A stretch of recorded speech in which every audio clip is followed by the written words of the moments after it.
If you buy a new iPhone this September, you will not be buying an iPhone 18.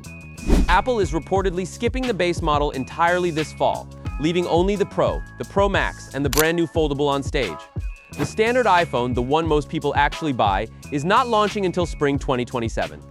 That sounds like bad news at first, but once you see everything reportedly packed into it, the wait might genuinely be worth it, because this is shaping up to be the most pro-feeling base iPhone Apple has ever built. Let's start with why the delay is even happening, because it explains everything else about this phone. Apple is reportedly splitting its release strategy this cycle. The Pro lineup and the foldable get the fall spotlight entirely to themselves. The base iPhone 18, along with the cheaper iPhone 18e, gets pushed to spring 2027 instead, giving Apple more room to actually finish the redesign properly rather than rushing it out alongside everything else. Now, the redesign itself, because this is genuinely the headline story. For months, rumors have pointed to Apple shrinking the dynamic island on the Pro models by moving Face ID sensors underneath the display. More recent leaks suggest that same treatment could extend to the base iPhone 18 too, giving the standard model a noticeably smaller cutout for the first time. Leaked renders from John Prosser and Front Page Tech show the front camera relocating specifically to the top left corner of the screen, with dynamic island alerts still popping out normally when you actually need them.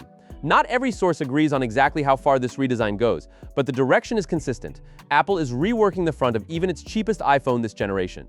Now, the colors, because this is where the base iPhone 18 might genuinely outshine its more expensive siblings. Multiple reports suggest Apple is deliberately keeping the Pro lineup's colors relatively conservative this year, sticking to tones like dark cherry, light blue, dark gray, and silver rather than anything too bold. One report specifically noted none of the leaked Pro colors look nearly as striking as last year's cosmic orange, leading to real speculation that Apple is saving the fun, vibrant colors specifically for the standard model instead. Reports have floated red, burgundy, purple, and brown as genuine possibilities, which would be a real personality boost for the phone most people actually end up buying. Under the hood, this phone is closing the gap with the Pro lineup more than any base iPhone before it. The base iPhone 18 is expected to run Apple's new A20 chip built on a 2nm manufacturing process, the exact same generational leap the Pro models are getting this year. RAM is expected to land around 9GB, up from 8 on the current model, with storage options at either 256 or 512GB. Camera-wise, dual 48-megapixel rear lenses are expected to continue, paired with a 24-megapixel front camera, a jump from 18 megapixels currently, meaning sharper selfies and more detail in video calls. And on connectivity, expanded satellite internet features are rumored too, extending beyond just emergency messaging into broader satellite-based communication.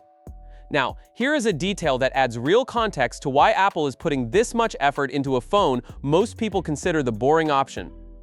The iPhone Air is expected to join this same spring 2027 wave, and Apple is reportedly exploring adding a second camera to that device specifically, after the original Air apparently sold below expectations. That suggests this entire spring lineup is being treated as a genuine coordinated refresh, not Apple quietly patching its cheapest phone in isolation while ignoring everything else. On pricing, there is actually some good news here too. Multiple reports note there is currently no indication of a price increase specifically for the base model, which would be a welcome change compared to the much steeper hikes rumored for the Pro lineup this September. Here is the honest picture. No new iPhone this fall if you are a base model buyer. But when it finally does arrive in spring 2027, you are reportedly getting a genuinely redesigned front, a possible smaller dynamic island, a 2nm chip matching the Pro generation, better cameras, more RAM, and some of the boldest colors in the entire lineup. For the phone Apple has historically treated as the least exciting one on the shelf, that is a real step up. So here's the real question. Is waiting until spring 2027 for a genuinely redesigned, more pro-feeling base iPhone worth it? Or would you rather just buy a Pro model this September and skip the wait entirely? Let us know in the comments below. With that being said, I will see you guys in the next video.